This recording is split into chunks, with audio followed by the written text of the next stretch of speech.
All right, everybody. Thank you so much for coming today. We're going to continue our talk on consciously taking back the aging process. And we'll just hit on a few different topics. We've been talking about it informally here and for hit record.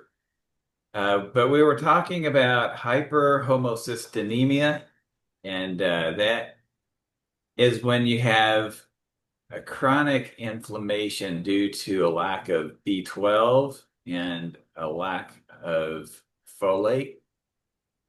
And we were talking about MTHFR, and it's a genetic mutation. I'm not going to try to say what that long term is for it because I can't remember. I should have probably written it down, but I didn't. But anyway, it's a genetic mutation that does not allow your body to easily intake B12 and folate. And if you can't take those two B vitamins in, it causes a chronic low inflammation, which can lead to heart problems, cardiovascular problems, such as atherosclerosis, strokes, and blood clots. And those are bad things. Um, let's see here. See what else I get. Hyperhomocysteemia.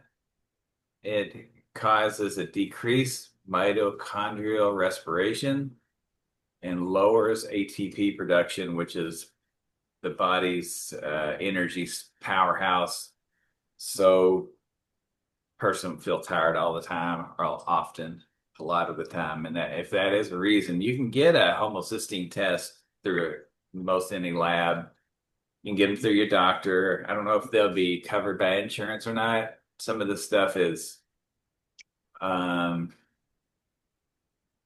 it's optimal health versus being alive. So they may not cover it because it's something it goes above and beyond what typical uh medical stuff would be, I would think. I can't you might double check me on that, but I would venture a guess that they would not allow a homocysteine test as a freebie.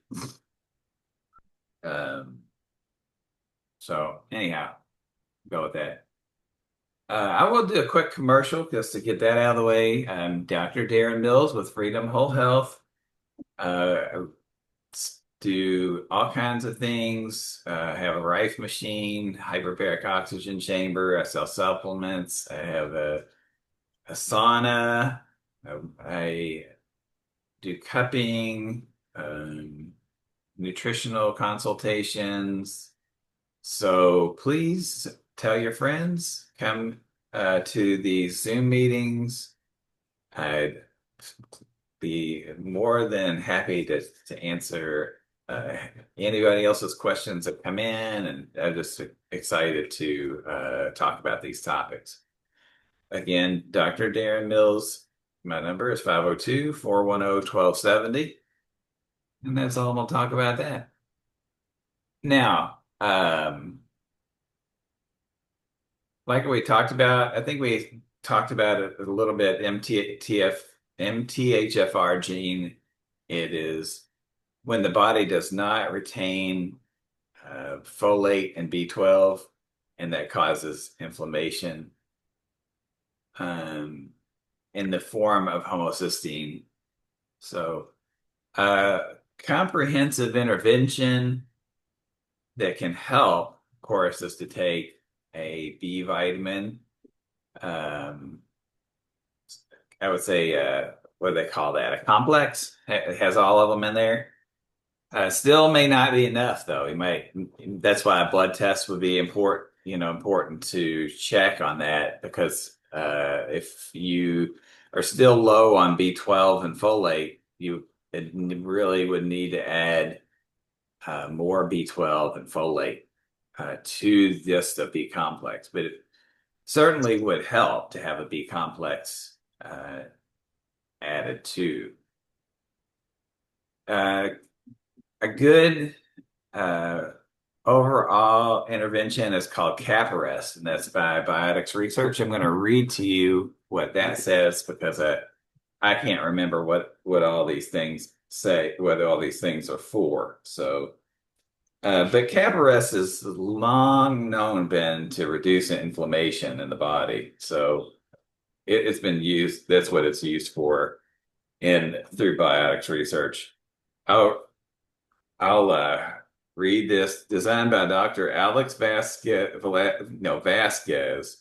proprietary blend of curcuminoids, boswellia, which is frankincense, propolis, which is a bee vitamin. I mean, like from bees. So I suspect that has actually B vitamins in it. Green tea extract, ginger, rosemary. All these are super anti-inflammatory. Celery seed extract, resveratrol. Um, Product inhibits NF-kappa B, a molecule inside each cell that becomes activated to stimulate the production of inflammatory chemicals that promote pain, inflammation, and a variety of other problems such as heart disease, lupus, arthritis, and other free radical problems. Use 3 to 4 capsules twice a day. Not recommended during pregnancy. Product should be used with Biodemorphin Forte, of course. They're trying to sell other products. But anyhow, that is a good product. It has lots and lots of things. And I have a lady that I know that has lupus, so I'll tell her about that. I didn't realize that that's a good use for that. Um, so there you go. Comprehensive intervention, CAPAREST, B complex, which I mentioned, zinc. And then here are some different nutrients. I mean, hopefully you could find this in some sort of a complex. Methionine, choline, betaine, and serine. Serine, I know, is an amino acid. Betaine, I think, is an enzyme. And methionine and choline are some sort of nutrients, which that could get so expensive. So again, maybe you could find that in some sort of a combination. And if you are interested and you wanted me to try to do that, I could work on that. Homocysteine definition is an amino acid that's found in the blood, and elevated levels cause cardiovascular problems such as atherosclerosis, blood clots, and stroke, which I mentioned earlier, and which leads to inflammaging. I don't know if anybody has heard of that term, inflammaging. And that is, let me look and see what that word is here. Inflammaging is the chronic low-grade inflammation that leads to age-related diseases. So many of these diseases are all rooted in chronic low-grade inflammaging. And if you can keep that inflammation down, you're going to, instead of having that downward spiral of health, you can have that line drop. Maybe have a great life all the way up to 85 and die in your sleep. That's my whole goal and whole reason I'm here.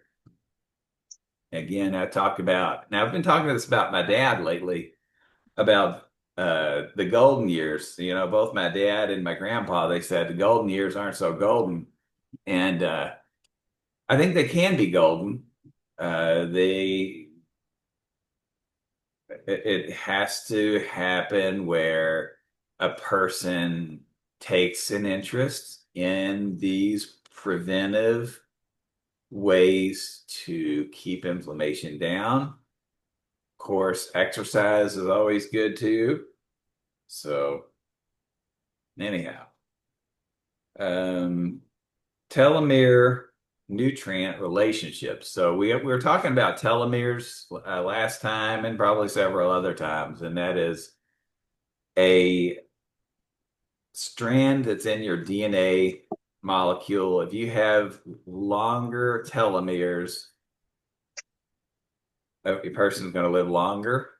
And if your telomeres are shortened, it's a sign that you're aging rapidly. And those can change with how a person treats their body over time, except that it's not, if a person's been eating McDonald's Big Macs, we'll say, all their lives, it's not going to turn around in 2 weeks.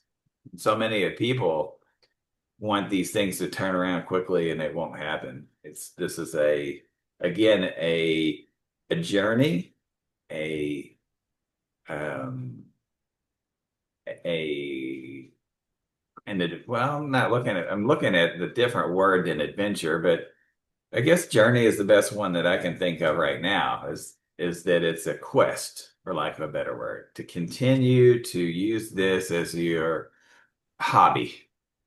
One should, if they want to have long-term longevity, they have to take an interest in a proactive stance and not just think about what is the least I can do to get by with another couple of years. So, all right. See if I did hit that. Good. Okay. So if you want longer telomeres, make sure you're taking vitamin D, folate, B12, magnesium. And in a blood test, it looks like, according to my research here, the optimal level is greater than 60 nanograms per milliliter. And so if you do get a vitamin D blood test, let me know and we can look at that together. But that's important. Vitamin D is huge. It's huge. I know my vitamin D gets low. I've had it tested. I'm taking a ton of vitamin D right now, but that being said, I still haven't got a blood test, and I know I need to do that as well to see if I may be taking too much, but probably not. I would say I'm still probably on the low side, but I won't know until I get it checked. Lab work. If a person wanted to know if they had chronic inflammation, these are the markers that they would need to check. I should be able to help somebody figure out the lab tests for that. And there's one marker called IL-6, another one called TNFA, another one is IL-1, and then the last one is CRP. And those are all markers of inflammation. They also, everybody who gets a blood test gets a complete blood count. So you look at the neutrophils, lymphocytes, and monocytes. And those can be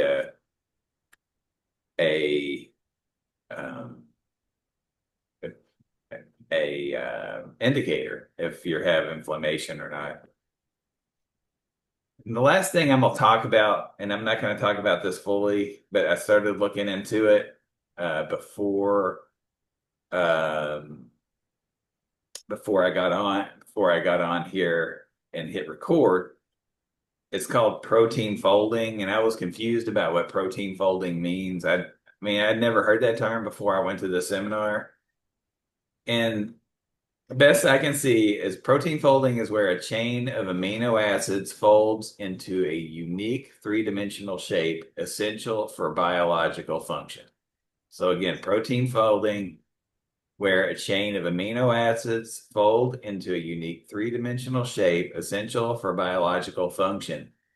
And protein folding happens better if a person's not stressed out all the time. If a person's stressed out all the time, their body will stop being able to fold the protein correctly.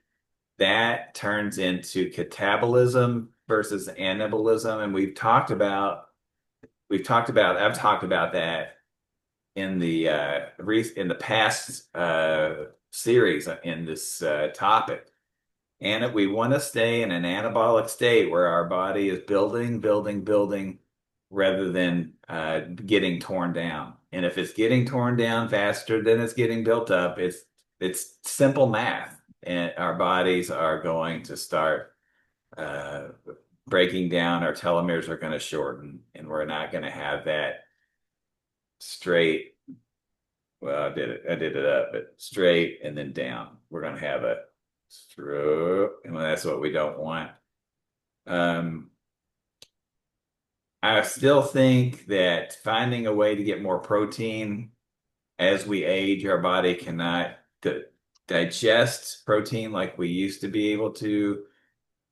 As we get older, having digestive enzymes, I think it's important. I think it's important, especially if a person has any signs whatsoever of indigestion and they're taking Tums, and that is a surefire sign that a person needs food enzymes or hydrochloric acid, because our bodies stop producing nearly as much hydrochloric acid as we get a little older. Um, okay, well, that is going to be my talk. I'll probably hit more on protein folding next time. Now, I do this every other time. So the next topic I'm going to do is going to be on hair analysis. I've not done one on that one. So that'll be a good topic to do. So anybody who wants to learn more about hair analysis, or if you know someone who might want to know more about hair analysis, come next week. No, it'll be 2 weeks from now. So, and that'll be basically looking for toxic metals, heavy metals, and then also looking for those nutrient minerals that if you have too many or not enough, a hair sample analysis can help you figure that out, give you a lot of good information. So with that, I'm gonna go ahead and stop the recording.